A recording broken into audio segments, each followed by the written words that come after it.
আউযু বিল্লাহি মিনাশ শাইতানির রাজিম। বিসমিল্লাহির রহমানির রহিম। সম্মানিত গাইস,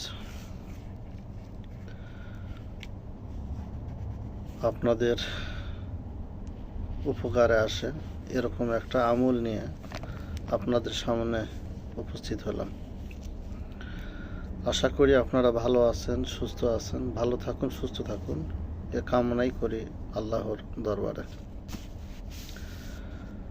আজকের আমলটা হইতেছে শয়তানের ওয়াসওয়াসা থেকে, ধোঁকা থেকে কিভাবে বেঁচে থাকা যাবে, প্যারালাইজড রোগ থেকে কিভাবে নিরাপদ থাকা যাবে, এবং মুখ বাঁকা হয়ে যাওয়া, মুখ বাঁকা হয়ে যাওয়া রোগ থেকে কিভাবে আপনারা সুস্থ থাকবেন, এই তিনটা বিষয় নিয়ে আলোচনা করব। আমার সঙ্গেই থাকুন, আশা করি আপনাদের কাজে লাগবে। কোনো ব্যক্তির যদি শয়তানের ধোঁকায় পড়ে যায়,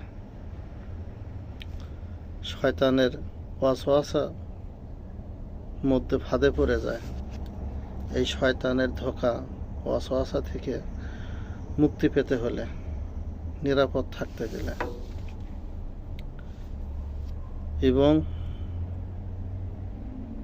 প্যারালাইজড রোগ, সারা শরীর বা এক সাইড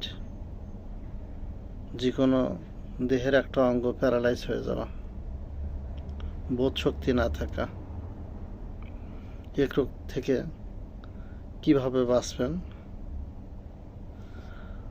আবার দেখা যায় মানুষের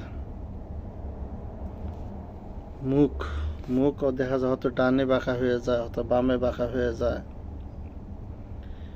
বা একটা অংশ মুখের কাজ করে না, হয়তো জিভা বা ঠোঁট বা গাল এরকম কোনো একটা অংশ কাজ করে না, বাঁকা হয়ে যাচ্ছে। এই তিনটা কথাও যে বললাম, শয়তান থেকে নিরাপদ থাকা, প্যারালাইজড থেকে নিরাপদ থাকা, মুখ বাঁকা থেকে নিরাপদ থাকার জন্য একটি আমলই যথেষ্ট। শুধুমাত্র একটা আমল করবেন আপনি।